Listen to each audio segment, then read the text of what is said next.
राधे राधे। हरे कृष्णा। आप सभी का दिन शुभ हो। आज दिनांक है 19 नवंबर, दिन है बुधवार। आज मार्गशीर्ष मास की अमावस्या का व्रत रखा जा रहा है और अमावस्या तिथि आज सुबह 9:44 से शुरू होगी और अमावस्या तिथि का समापन होगा अगले दिन यानी 20 नवंबर गुरुवार को दोपहर 12:16 पर। और आज बुधवार के दिन ब्रह्म मुहूर्त सुबह 5:11 से 5:59 तक रहेगा। सूर्योदय होगा सुबह 6:47 पर। सूर्यास्त होगा शाम 5:37 पर। और आज स्वाति नक्षत्र सुबह 7:59 तक रहेगा। बाद में विशाखा नक्षत्र प्रारंभ हो जाएगा। सौभाग्य योग सुबह 9:01 तक रहेगा। बाद में शोभन योग प्रारंभ हो जाएगा। और राहु काल दोपहर 12 बजे से 1:30 तक रहेगा। आज के इस वीडियो में आप सुनेंगे मार्गशीर्ष मास मातम्य का 14वां अध्याय। उससे पहले हर दिन की तरह हम सभी सीता नित्यनेम की कहानी और माँ अन्नपूर्णा की कथा सुनेंगे। इस कहानी को सीता माता कहती थीं और प्रभु श्री राम सुनते थे। एक दिन भगवान श्री राम को किसी काम के लिए बाहर जाना पड़ा तो सीता माता कहने लगीं कि भगवान, मेरा तो 12 वर्ष का नित्यनेम है, अब आप बाहर जाएंगे तो मैं अपनी कहानी किसे सुनाऊंगी। तब श्री राम ने कहा कि सीते, आप कुएं की पाल पर जाकर वहाँ बैठ जाना। वहाँ पर जो भी औरतें पानी भरने आएंगी उन्हें अपनी कहानी सुना दिया करना। सीता माता कुएं की पाल पर जाकर बैठ गईं। तभी एक स्त्री आई। उसने रेशम की जरी की साड़ी पहन रखी थी और सोने का घड़ा लेकर रखा था। सीता माता उसे देखकर कहने लगी, बहन, मेरा 12 वर्ष का नित्यनेम सुन लो। पर वह स्त्री बोली कि मैं तुम्हारा नित्यनेम सुनूंगी तो मुझे तो घर जाने में देर हो जाएगी और मेरी सास मुझसे झगड़ा करेगी। इसलिए उसने कहानी नहीं सुनी और अपने घर चली गई। लेकिन उसके घर जाते ही उसकी रेशम की साड़ी फट गई, सोने का घड़ा मिट्टी के घड़े में बदल गया। सासू ने देखा तो पूछा, अरे बहू, यह किसका दोष अपने सिर पर लेकर आई है। बहू बोली, माँ जी, कुएं पर एक औरत बैठी थी। उसने अपनी कहानी सुनने के लिए कहा, लेकिन मैंने नहीं सुनी। शायद उसी का यह फल मुझे मिला है। बहू की बात सुनकर अगले दिन वही साड़ी और वही घड़ा लेकर सास कुएं की पाल पर गई। सास को वहीं पर सीता माता बैठी मिली तो माता सीता ने कहा, बहन, मेरी कहानी सुन लीजिए। सासू बोली, एक बार छोड़, मैं 4 बार कहानी सुन लूँगी। तब सीता माता बोली, राम आए, लक्ष्मण आए, देश के पुजारी आए, नित्य नेम का पाठ लाए, आओ बैठो, आओ राम, बैठो राम, तपी रसोई जीमो राम, माखन मिश्री खाओ राम, दूध बतासा पियो राम, सूत के पलका बैठो राम, साल दुसाला ओढ़ो राम, साल दुसाला ओढ़ो राम, जब भी बोलूं राम ही राम। राम सवारे सबके काम, खाली घर भंडार भरेंगे, सबका बेड़ा पार करेंगे, जय श्री राम, जय श्री राम। सासू बोली, बहन, कहानी तो बहुत अच्छी लगी। फिर कहानी सुनकर सासू घर चली गई और उसकी साड़ी फिर से रेशम की जरी बन गई। मिट्टी का घड़ा फिर से वापस सोने के घड़े में बदल गया। बहू ने देखा तो कहने लगी, सासू माँ, आपने यह सब कैसे किया। सासू बोली, बहू, तू दोष लगा कर आई थी और मैं अब दोष उतार कर आ रही हूँ। बहू ने पूछा कि माँ जी, वह कुएं वाली स्त्री कौन है। सासू ने बताया कि वह तो सीता माता थी। वह पुराने से नया कर देती हैं, खाली घर में भंडार भर देती हैं, वह लक्ष्मी जी का वास घर में कर देती हैं और मनुष्य की जो भी इच्छा हो उसे पूर्ण कर देती हैं। बहू बोली, माँ जी, फिर तो ऐसी कहानी मुझे भी सुना दो। सास बोली कि ठीक है, तुम भी सुनो। फिर सास ने कहानी शुरू की। राम आए, लक्ष्मण आए, देश के पुजारी आए, नित्य नेम का पाठ लाए, आओ राम, बैठो राम, तपी रसोई जीमो राम, माखन मिश्री खाओ राम, दूध बतासा पियो राम, सूत के पलका बैठो राम, साल दुसाला ओढ़ो राम, साल दुसाला ओढ़ो राम, जब भी बोलूं राम ही राम। राम संवारे सबके काम, खाली घर भंडार भरेंगे, सबका बेड़ा पार करेंगे, बोलो राम, जय श्री राम, जय श्री राम, जय श्री राम। कहानी सुनकर बहू बोली, माँ जी, कहानी तो बहुत अच्छी है। सासू ने कहा, ठीक है, अब से हम इस कहानी को रोज़ किया करेंगे। अब सास बहू रोज़ सवेरे उठती, नहाती धोती और पूजा पाठ करने के बाद नित्य नेम की सीता माता की कहानी कहती। एक दिन की बात है, उसके यहाँ पड़ोस की एक औरत आई और बोली, बहन, जरा सी आँच तो देना। तो बहू बोली कि आँच तो अभी हमने जलाई ही नहीं। पड़ोसन बोली, तो फिर तुम सुबह 4 बजे से उठकर क्या कर रही हो। तो उन्होंने कहा कि हम तो सुबह सुबह उठकर पूजा करते हैं, फिर सीता माता की नित्य नेम की कहानी कहते हैं। पड़ोसन ने उसकी बात सुनकर फिर कहा कि सीता माता की कहानी कहने से तुम्हें क्या मिला? तब वे दोनों बोली कि सीता माता की कहानी कहने से घर में भंडार भरते हैं, सारे काम पूर्ण हो जाते हैं, मन की इच्छा पूरी होती है।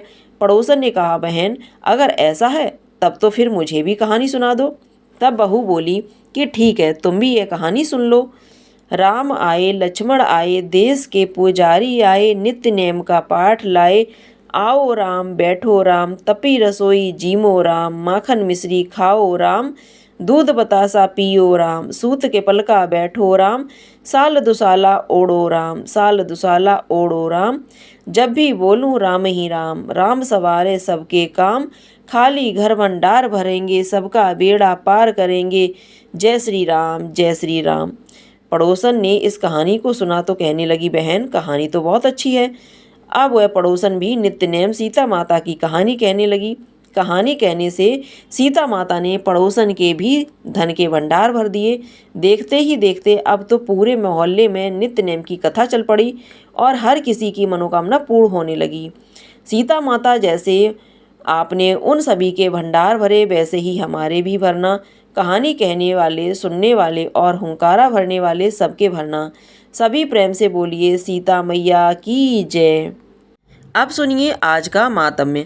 भगवान नारायण कहते हैं, नारद एक दिन गोकुल में सती साध्वी नंद रानी यशोदा बालक को गोद में लिए घर के कामकाज में लगी हुई थी। उस समय गोक में बवंडर का रूप धारण करने वाले तांडव आ रहा था। मन ही मन उसके आगमन की बात जानकर श्रीहरि ने अपने शरीर का भार बढ़ा लिया। उस भार से पीड़ित होकर मैया यशोदा ने अपनी लल्ला को गोद से उतार दिया और खाट पर सुलाकर वे यमुना जी के किनारे चली गईं। इसी बीच में वह बवंडर रूपधारी असुर वहां आ पहुंचा और उस बालक को लेकर घूमता हुआ 100 योजन ऊपर जा पहुंचा। उसने वृक्षों की डालियां तोड़कर और इतनी धूल उड़ाई कि गोकुल में अंधेरा छा गया। उस मायावी असुर ने तत्काल यह सब उत्पात किया। फिर वह स्वयं श्रीहरि के भार से आक्रांत होकर वहीं पृथ्वी पर गिर पड़ा। श्रीहरि अर्थात श्री कृष्ण का स्पर्श प्राप्त करके वह असुर भी फिर भगवत धाम को चला गया। अपने कर्मों का नाश करके सुंदर दिव्य रथ पर आरूढ़ होकर वह गौलोक में जा पहुंचा। वह पांडु देश का राजा था और दुर्वासा श्राप से आसुर हो गया था। श्री कृष्ण के चरणों का स्पर्श पाकर उसने गौलोक धाम में स्थान प्राप्त किया। हे मुने, बवंडर रूप समाप्त होने पर भय से विलुप्त गोप गोपियों ने जब खोज की, तब बालक को सैया पर न देखकर सभी लोग शोक से व्याकुल होकर भय से अपनी अपनी छाती पीटने लगे। सब लोग बालक श्री कृष्ण को वहां न पाकर बड़े चिंतित हो गए। कुछ लोग तो मूर्छित हो गए और कितने ही फूट फूट कर रोने लगे। खोजते खोजते उन्हें वह बालक ब्रिज के भीतर एक फुलवाड़ी में पड़ा हुआ दिखाई दिया। उसके सारे अंग धूल से धूसर हो गए थे और सरोवर के बाहरी तट पर जो पानी से भीगा हुआ पड़ा था, वह बालक आकाश की ओर एकटक देखता और भय से कातर होकर बोलता था। नंद जी ने तुरंत ही उस बच्चे को उठाकर छाती से लगा लिया और उसका मुंह देख देख कर वे शोक से व्याकुल होकर रोने लगे। मैया यशोदा और रोहिणी ने भी शीघ्र उस बालक को देखकर रोने लगीं और उसे गोद में लेकर बार बार उसका मुंह चूमने लगीं। उन्होंने उस बालक को नहलाया, उसकी रक्षा के लिए मंगल पाठ करवाया। फिर यशोदा जी ने अपने लल्ला को स्तनपान करवाया। उसके बाद उनके मुख और नेत्रों में प्रसन्नता छाने लगी। नारद जी ने पूछा, भगवान, पांडु देश के राजा को दुर्वासा जी ने श्राप क्यों दिया? आप इस प्राचीन इतिहास को भली भांति विचार करके कहिए। तब भगवान नारायण बोले, एक बार पांडु देश के प्रतापी अपनी 1000 पत्नियों के साथ लेकर मनोहर निर्जन प्रदेश में गंधमार्दन पर्वत की नदी तीर्थ पुष्प वाटिका में जाकर सुख से विहार करने लगे। एक दिन वे नदी में अपनी पत्नियों के साथ जल क्रीड़ा कर रहे थे। उस समय उन लोगों के वस्त्र अस्त व्यस्त थे। इसी बीच अपने हजारों शिष्यों को अपने साथ लेकर महामुनि दुर्वासा उधर से निकले। मत वाले सहस्त्र ने उसको देख लिया, पर न वे जल से निकले ना ही उन्होंने प्रणाम किया, न वाणी से न हाथ के संकेत से कुछ कहा। इस निर्जल और उद्दंडता को देखकर दुर्वासा जी ने उनको योग भ्रष्ट होकर भारत में लाख वर्ष तक असुर योनि में रहने का श्राप दे डाला और कहा कि इसके अनंत श्री हरि के चरण कमल का स्पर्श प्राप्त होने पर ही असुर योनि से उद्धार होकर तुम्हें गौलोक की प्राप्ति होगी।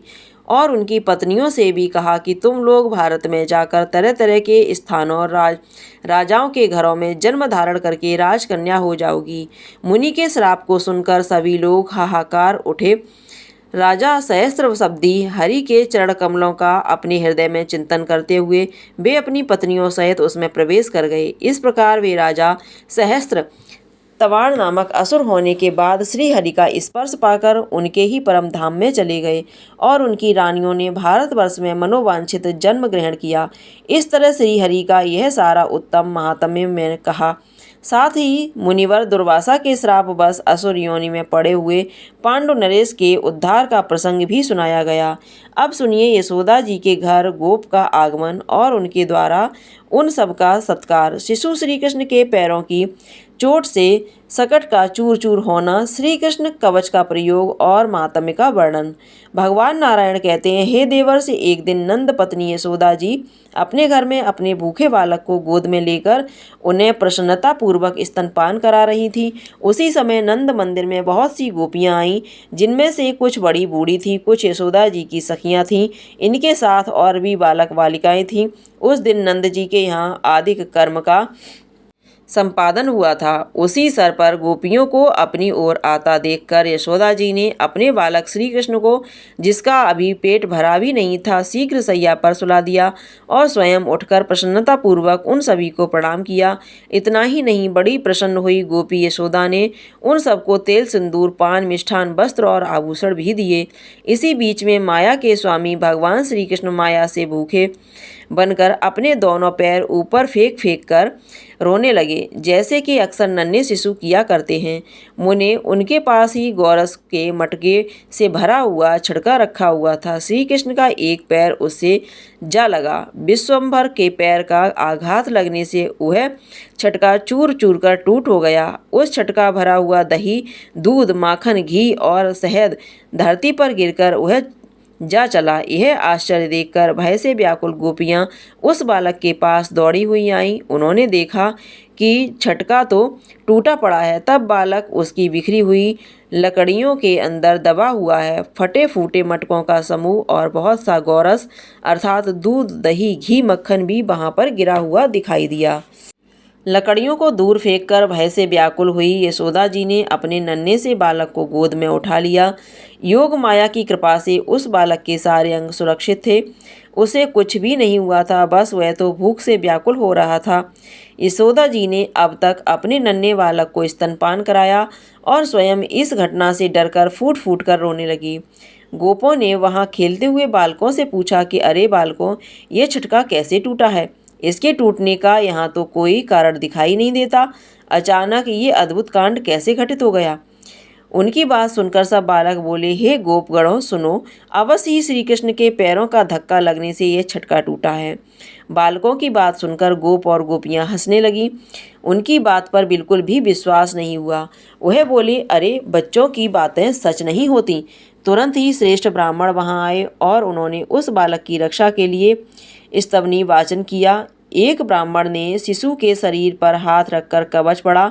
हे विप्र, वह समस्त शुभ लक्षणों से युक्त कवच अब मैं तुम्हें बता रहा हूँ। वह भी कवच है जिसे पूर्व काल में श्री विष्णु के नाभि कमल पर विराजमान ब्रह्मा जी को भगवती योग माया ने दिया था। उस समय जल में शयन करने वाले त्रिलोकी विष्णु जल के भीतर नींद ले रहे थे। ब्रह्मा जी मधु के टपके भय से डरकर योग निंद्रा की स्तुति कर रहे थे। उसी अवसर पर योग निंद्रा ने उन्हें इस वचन का उपदेश दिया था। योग निंद्रा बोली, हे ब्राह्मण, तुम अपना भय दूर करो। जगतपते, जहाँ श्री हरि विराजमान हैं और मैं मौजूद हूँ, वहाँ तुम्हें भय किस बात का? तुम यहाँ सुखपूर्वक रहो। श्री हरि तुम्हारे मुख की रक्षा करें, मधुसूदन मस्तक की, श्री कृष्ण दोनों नेत्रों की और राधिका पतिनाशिका की रक्षा करें। माधव दोनों कानों की, कंठ की और कपाल की रक्षा करें। कपोल की गोविंद और केशव की, स्वयं केशव रक्षा करें। ऋषिकेश अर्धों की गदा गज्र दंत पंक्ति की, रावर रचना की और वामन भगवान तालु की रक्षा करें।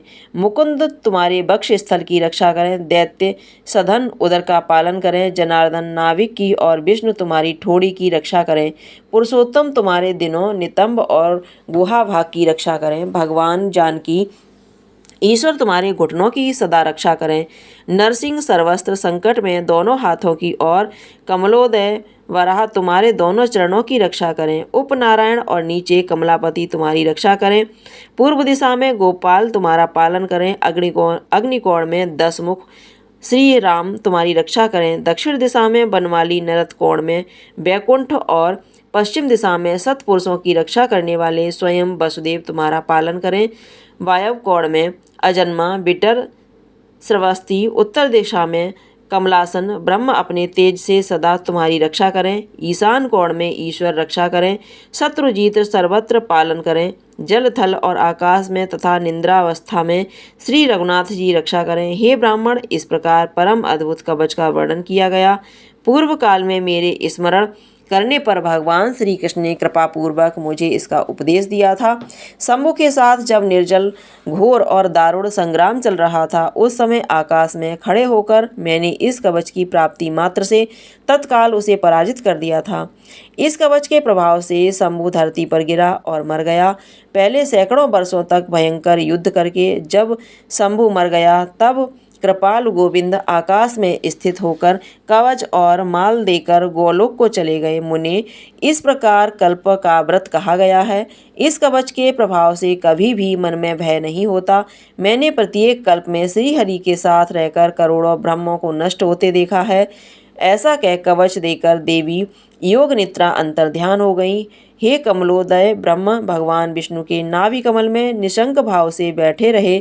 जो भी इस उत्तम कवच को सुनने मंत्र पढ़कर अपने कंठ या दाहिनी बाह में बांधता है, उसकी बुद्धि सदा शुद्ध रहती है और उस विष अग्नि सर्प और शत्रुओं से कभी कोई भय नहीं होता। जल थल और अंतरिक्ष में तथा निंद्रावस्था में भगवान सदा उसकी रक्षा करते हैं। ब्राह्मण ने नंद शिशु के कंठ में वही कवच बांध दिया। इस प्रकार साक्षात श्री हरि ने अपना ही कवच अपने ही कंठ में धारण कर लिया। मुने, श्री हरि के इस कवच का संपूर्ण प्रभाव बतलाया गया। भगवान अनंत हैं। वे अपनी महिमा से कभी अपने भक्तों को नहीं करते। उनके प्रभाव को कोई तुलना नहीं करते। हरे कृष्णा। आज के अध्याय में बस इतना ही। इसके आगे की कथा आप सभी कल के अध्याय में सुनिए। अब सुनिए श्री कृष्ण चालीसा पाठ। बंसी शोभित कर मधुर नील जलद तन श्याम, अरुण अधर जन विलंब फल नयन कमल अविराम। पूर्ण इंद अरविंद मुख पीताम्बर शुभ साज, जय मनमोहन मदन छवि कृष्ण चंद्र महाराज। जय यदुनंदन जय जगवंदन, जय वसुदेव देव की नंदन, जय यशोदा सुत नंद दुलारे, जय प्रभु भक्तन के द्रगटारे। जय नटनागर नांगन थैया, कृष्ण कन्हैया धैनु चरैया। पुनिनख पर प्रभु गिरिवर धारो, आओ दीनन कष्ट निवारो। बंसी मधुर अधर धर तेरी, होवे पूर्ण मनोरथ मेरी। आओ हरि पुनि माखन चाख्यो, आज लाज भारत की राख्यो। गोल कपोल चिबुक अरुणारे, मृद मुस्कान मोहिनी डारे।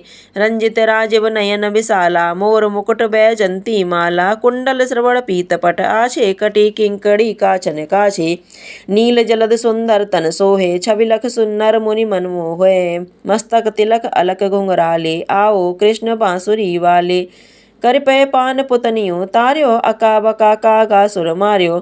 मधुबन जलत अग्नि जब ज्वाला, भय शीतल लख तहि नंद लाला। सुरपति जब ब्रज चढ़यो रिसाई, मसूर धार वारिस करवाई। लगत लगत ब्रज चहन बचायो, गोवर्धन नख धारे बचायो।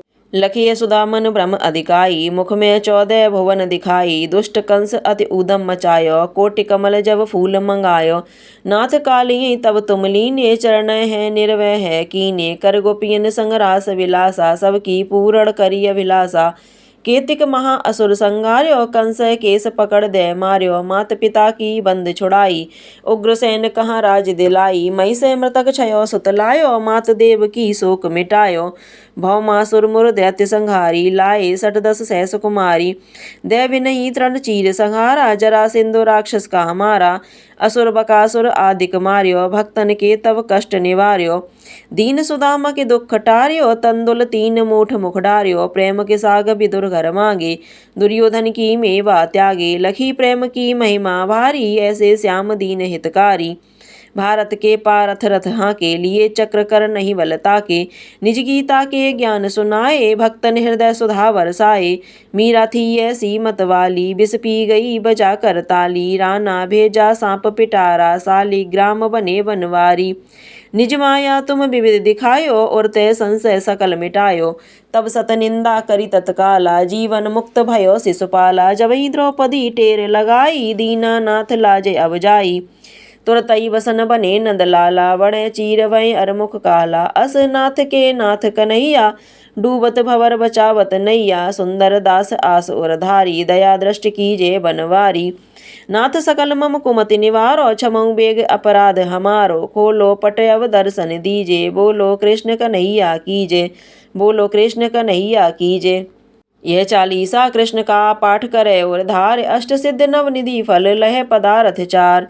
प्रेम से बोलिए कृष्ण भगवान की जय, राधा रानी की जय।